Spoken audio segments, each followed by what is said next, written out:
స్వామియే శరణమయ్యప్ప. అయ్యప్ప స్వామి యొక్క భక్తులు అనేక మంది ఈరోజు శబరిమల వెళ్తూ అనేక రకాల ఇక్కట్లు పడుతున్న తీరేదైతే ఉందో, కేరళలో ఉండే నాస్తిక కమ్యూనిస్ట్ ప్రభుత్వం యొక్క తీరు పరాకాష్ఠ చేరింది. ఎటువంటి సౌకర్యాలు కూడా శబరిమలకి వెళ్ళే లక్షలాది మంది భక్తుల యొక్క మనోభావాలు గాయపరుస్తూ, హిందువులు మనోభావాలు గాయపరుస్తూ అక్కడ పోలీస్ వ్యవహరిస్తున్న తీరేదైతే ఉందో అందరం కూడా ఖండించాల్సిన అవసరం ఉంది. సభ్య సమాజం సిగ్గుపడే విధంగా అక్కడ పోలీస్, ముఖ్యంగా ఆంధ్రప్రదేశ్ నుంచి వెళ్ళిన ఎవరైతే అయ్యప్ప స్వామి భక్తులు ఉన్నారో వాళ్ళ పట్ల వ్యవహరించిన తీరు చాలా అసహ్యంగా, ఏహ్యంగా ఉంది. కనుక దాన్ని వెంటనే ఖండించి వెంటనే ఎల్డీఎఫ్ ప్రభుత్వం ఎవరైతే పోలీస్ అక్కడ విధి నిర్వహణలో ఉన్నాడో అతను సస్పెండ్ చేయాలి. అలాగే శబరిమలకి ఏటా లక్షలాది మంది వెళ్తుంటే వాళ్ళకి కనీస సౌకర్యాలు కల్పించకపోవటం, వసతి కానీ, నీటి సమస్య కానీ, అలాగే ఆహారానికి సంబంధించిన ఏర్పాట్లు చేయకపోవడం కూడా అత్యంత గర్హనీయం. ముఖ్యంగా ఎల్డీఎఫ్ ప్రభుత్వం హిందువుల యొక్క మనోభావాలు గాయపరిచే విధంగా మొన్న గ్లోబల్ అయ్యప్ప సమ్మిట్ ఏదైతే నిర్వహించారో దాంట్లో భాగంగా అనేక రకాల కొత్త విషయాలు తెర మీద తీసుకురావడం జరిగింది.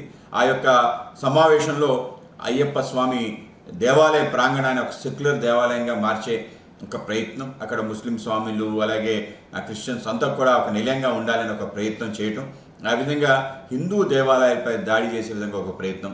గతంలో 2018లో కుహనా లౌకికవాదులు అనేక మంది ఏదైతే హక్కుల వేడి మీద మాట్లాడే అనేక సంఘాలు చేసిన ఒక దాష్టికం, దానికి సుప్రీంకోర్టు తీర్పు, వీటి నేపథ్యంలో ఏదైతే శబరిమల పైన అంతులేని ఒక దాడులు జరుగుతున్నాయో, ముఖ్యంగా కమ్యూనిస్టులు ఈ యొక్క దేవాలయానికి రోజు రోజు పెరుగుతున్న ఆదరణ చూడలేక భక్తుల యొక్క ఈ యొక్క భక్తి విశ్వాసాలని సన్నగిల్లే ప్రయత్నం పెద్ద ఎత్తున చేస్తున్నారు. దీన్ని భారతీయ జనతా పార్టీ ఆంధ్రప్రదేశ్ తీవ్రంగా ఖండిస్తున్నాం.